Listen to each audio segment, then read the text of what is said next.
Hello po, na-try na po ba nyo yung balat ng pakwan, yung watermelon, balat ng watermelon? Alisin lang nyo dito yung green.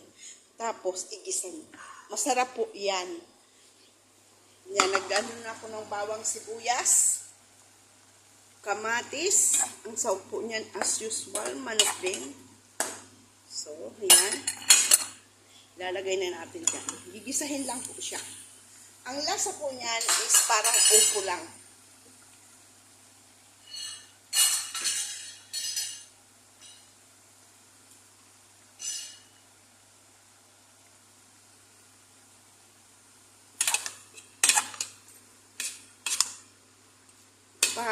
Ano-anuhan muna natin para bumaba yung ano ng tubig ng puto.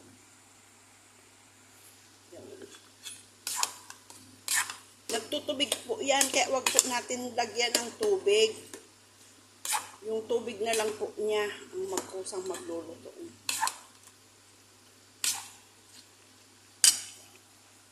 At saka, nagpaksiw akong isda. Ayan, paksiw na isda.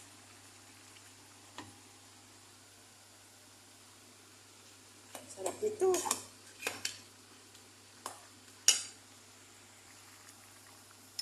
Lagyan natin asin. Bitsin. Hindi ko makuha yung bitsin. Katapon yun.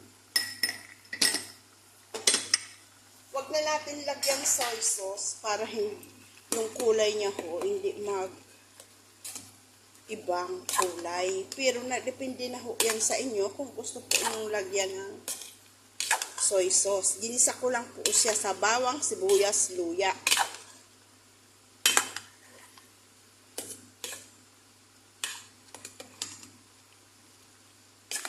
So, hindi ko napakita sa inyo kung paano ginisa.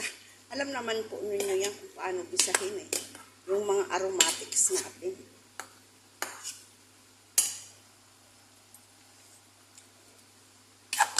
Sarap.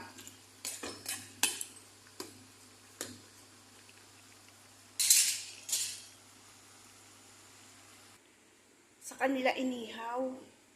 Inihaw na isda. 4 po yan. Yan oh. Tapos yung dalawa, luto na. Luto na rin. Malapit na din siya.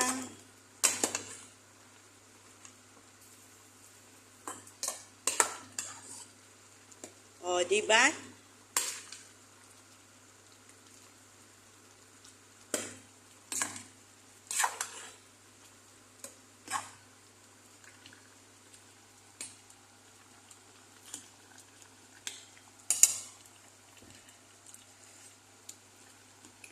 Manamis-tamis siya kasi po, bakit manamis-tamis? Dahil yung watermelon po.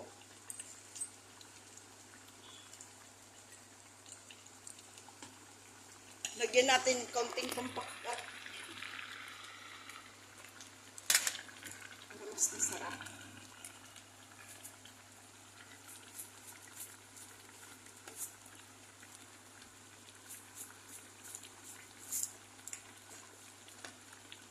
Ako po, gusto ko kaunti lang yung kagat ng, parang kagat lang ng lamgan. Pero po ang kasama ko na, grabe.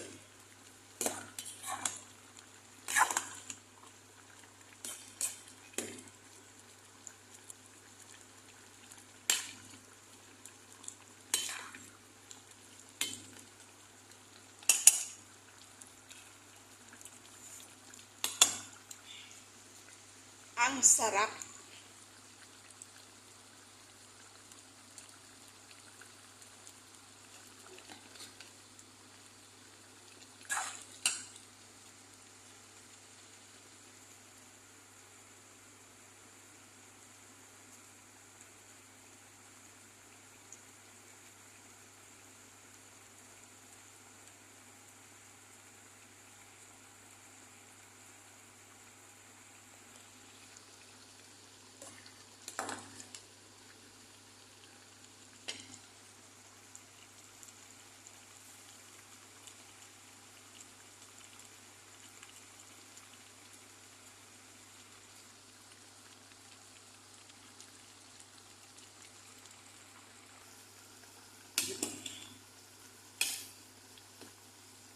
Already done.